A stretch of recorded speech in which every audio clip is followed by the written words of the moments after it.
आऊज़ु बिल्लाहि मिनश शैतानिर रजीम बिस्मिल्लाहिर रहमानिर रहीम। आज की बहुत ही हसीन और जमील और बहुत ही प्यारी वीडियो में एक सदाबहार पौधे का तारुफ़ करूँगा। स्क्रीन पर आप लोग देख रहे हैं कि बहुत हसीन और जमील पौधा है। ये पौधा जिस मकसद के लिए, सबसे पहले वो मकसद बयान करूँगा कि इसको 3 मकासद के लिए, 3 फ़ायदों के लिए लोग कब्रों पे बहुत ज़्यादा लगाते हैं। एक तो इसके सदाबहार होने की वजह से, क्योंकि ये सदाबहार है, साल के 12 महीने इसके पत्ते ग्रीन रहते हैं और इसके फ्लावर आते रहते हैं सुर्ख कलर के। देख रहे हैं आप लोग स्क्रीन पर कितने हसीन और जमील फ्लावर हैं। तो एक तो ये वजह हो गई। दूसरी वजह यह है कि कब्रिस्तान में इंसान रोज़ रोज़ पानी नहीं दे पाता है पौधों को, तो इस वजह से ये ऐसा पौधा है, ऐसा प्लांट है जो कि सकुलेंट प्लांट की फैमिलीज़ में से है। और सकुलेंट प्लांट जो होते हैं वो हवा से पानी ख़ुद ही अपनी ज़रूरत को पूरी करते रहते हैं, हवा से पानी हासिल करते रहते हैं ऑटोमेटिकली। इसके पत्ते मोटे होते हैं और बहुत सारा ढेर सारा पानी स्टोर कर लेते हैं। तो 2 फ़ायदा हो गया। तीसरा फ़ायदा ये है कि कब्र में लोग इसलिए भी लगाते हैं कि ये घास के मुतबादिल है। जिस तरह घास की ज़मीन की सतह को पूरी ग्रिप में ले लेती है, फैल जाती है, ढाँप लेती है ज़मीन को, इस तरह ये कब्रों को घास की तरह ही देखते देखते धीरे धीरे पूरे कब्र को आपकी ग्रीन और हसीन और जमील लुक दे देगी। तो बहुत ही प्यारा लगता है ये, चाहे आप लोग इसको कब्र पे लगाएं।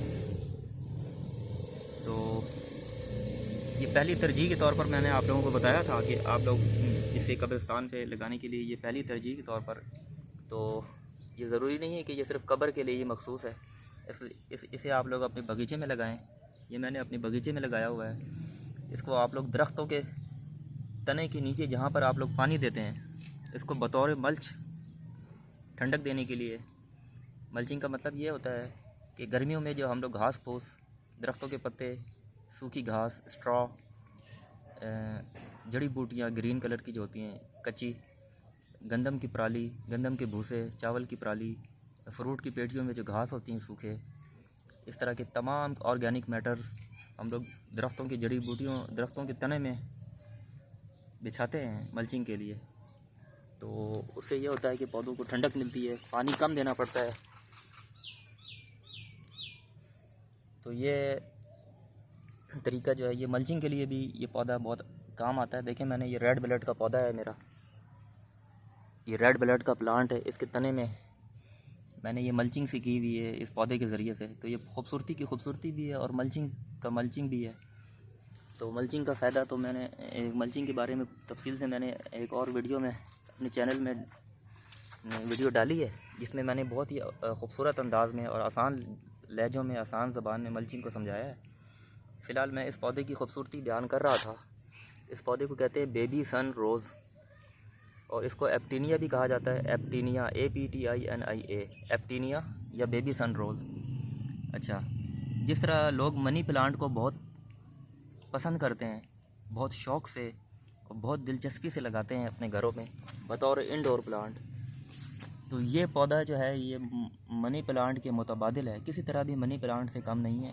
क्यों कि इसको भी मनी प्लांट ही की तरह, चाहे तो मिट्टी में लगाएं, चाहे तो पानी में लगाएं, और इसकी मनी प्लांट ही की तरह इसकी कटिंग भी लगती है और बहुत ही तेज़ी के साथ, आसानी के साथ इसकी कटिंग लगती है। और ये बहुत जल्दी अपनी जड़ें बनाती हैं, डेवलप करती है। तो इसको लटकाने वाले गमलों में आप लोग लगाएं। लटकाने वाले गमलों, हैंगिंग बास्केट में बहुत ही प्यारे लगते हैं ये। इसके फ्लावर देखें, माशाल्लाह, छोटे छोटे से पिंक कलर के सूरज की तरह इसके फ्लावर हैं। अच्छा, इसको जब थोड़ी सी धूप लगती है तो इसके फ्लावर ज़्यादा खिलते हैं दिन के वक्त। ये गालिबन गुल दोपहरी की फैमिलीज़ में से हैं, जो धूप में खिलने वाले फूल होते हैं, गुल दोपहरी या पोर्टोलाका। ये मुझे लगता है, शायद मेरा गुमान है कि ये उन्हीं फैमिलीज़ में से हैं। क्यों, शाम को इसके फ्लावर बंद हो जाते हैं। ये देखें, माशाल्लाह, बेबी सन रोज़ की क्या बात है। अच्छा नाज़रीन, इसको पानी ज़्यादा नहीं देना, इसको पार्शियल शेड में लगाना है। जैसे मैंने दरख्तों के साए में इसको लगाया है, ऐसे आप लोगों ने इसको दरख्तों के साए में लगाना है। अगर आप लोगों ने उसको कब्र में लगाना भी है तो वहाँ पर आप लोगों ने दरख्तों को साया देना है और ग्रीन नेट लगाना है। अदरवाइज़ आप लोग इसको कब्र पे फिर ना लगाएं, ठीक है। तो मैंने ज़्यादातर कब्रों पे इसे लगा हुआ देखा है, तो बहुत कामयाबी से वहाँ पर ग्रो करता हुआ मैंने इसको पाया है। लोग बड़े शौक़ से इसको तेज़ी से लगा रहे हैं कब्र में, इसलिए मैंने ये आप लोगों को बताया कि कब्र में लगाने के लिए ये लोगों की बड़ी चॉइस बनी हुई है, ट्रेंड चला हुआ है इसका। अच्छा नाज़रीन, इसको लटकाने वाले गमलों में अगर आप लोग लगाएं, जैसे कि मैंने पहले भी बताया, तो इसको 4 चांद लग जाता है। हर कोई इसको पसंद करता है, इसको ख़रीदने का वो इसकी कीमत लगाएगा, वो इसको ख़रीदना चाहेगा, इसलिए आप लोग इसका बिज़नेस भी कर सकते हैं। ये बेहतरीन बिज़नेस है, आप लोगों को यकीन नहीं आएगा। इसकी एक टहनी, सिर्फ छोटी सी एक टहनी, 2-3 टहनी एक छोटी सी गमले में लटकाने वाले गमलों में मैंने ख़रीदा था 600 रुपये का, पिंडी से, रावलपिंडी से। तो उससे मैंने ये नस्ल इसकी बढ़ाई है। लेकिन अब मैं इसकी फ़ितरत को समझ गया हूँ। ये सख्त सर्दी में जब कोहरा पड़ता है तो ये सारे ख़त्म हो जाती हैं, गल सड़ के। इसको कोहरे से, सर्दी से बचाना है, इसको धूप से बचाना है, इसको पानी से बचाना है। इसको पानी आप लोगों ने उस वक्त देना है जब ज़मीन बिल्कुल पूरी तरह खुश्क हो जाए। ये देखें, आप देख रहे हैं ज़मीन बिल्कुल ड्राई है। जब ज़मीन खुश्क हो जाए, अब मैंने इसको हल्का पानी लगा देना। ये देखें ज़मीन बिल्कुल ड्राई है। क्यों? अगर मैं इसको ज़्यादा पानी दे दूँ, ये पौधा तबाह बर्बाद हो जाएगा, पानी की तरफ बह जाएंगी इसकी जड़ें।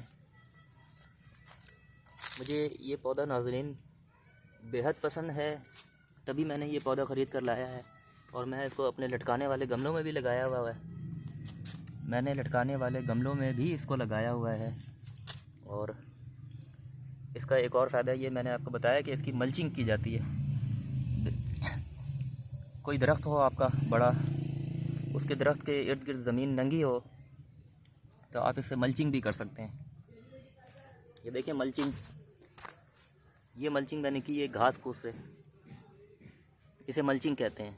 इससे पानी कम खर्च होता है, आपको रोज़ रोज़ पौधों को पानी नहीं देना पड़ता। अगर ये आप मल्चिंग करेंगे तो आपको हफ्ते के बाद, 8 दिन के बाद, 4 दिन के बाद पौधों को पानी देना पड़ेगा।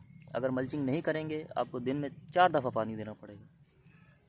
यही घास फूस पौधे गल सड़कर ऑर्गेनिक खादें बन जाती हैं, कंपोस्ट बन जाती हैं, ठीक है।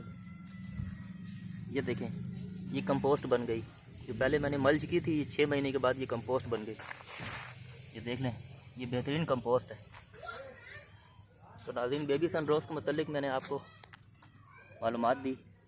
आप लोगों ने सदका जारिया के तौर पर वीडियो को ज़रूर शेयर करना है। इल्म सीखने और सिखाने का नाम है। मैंने इल्म सीखा, मैंने तजर्बा हासिल किया इस बेबी सन रोज़ के बारे में, तो मैंने सोचा सदका जारिया के तौर पर इल्म को शेयर करूं। अब आप लोगों ने इसको आगे शेयर करना है। मैंने यूट्यूब का नया चैनल बनाया है। मैं कोई भी पैसे नहीं कमा रहा हूं, ना ही कोई व्यूज़ आते हैं, ना ही कोई सब्सक्राइबर बढ़ते हैं।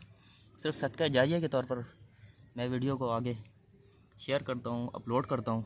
अब आप लोगों का काम है कि आप लोग वीडियो को शेयर करें। शुक्रिया।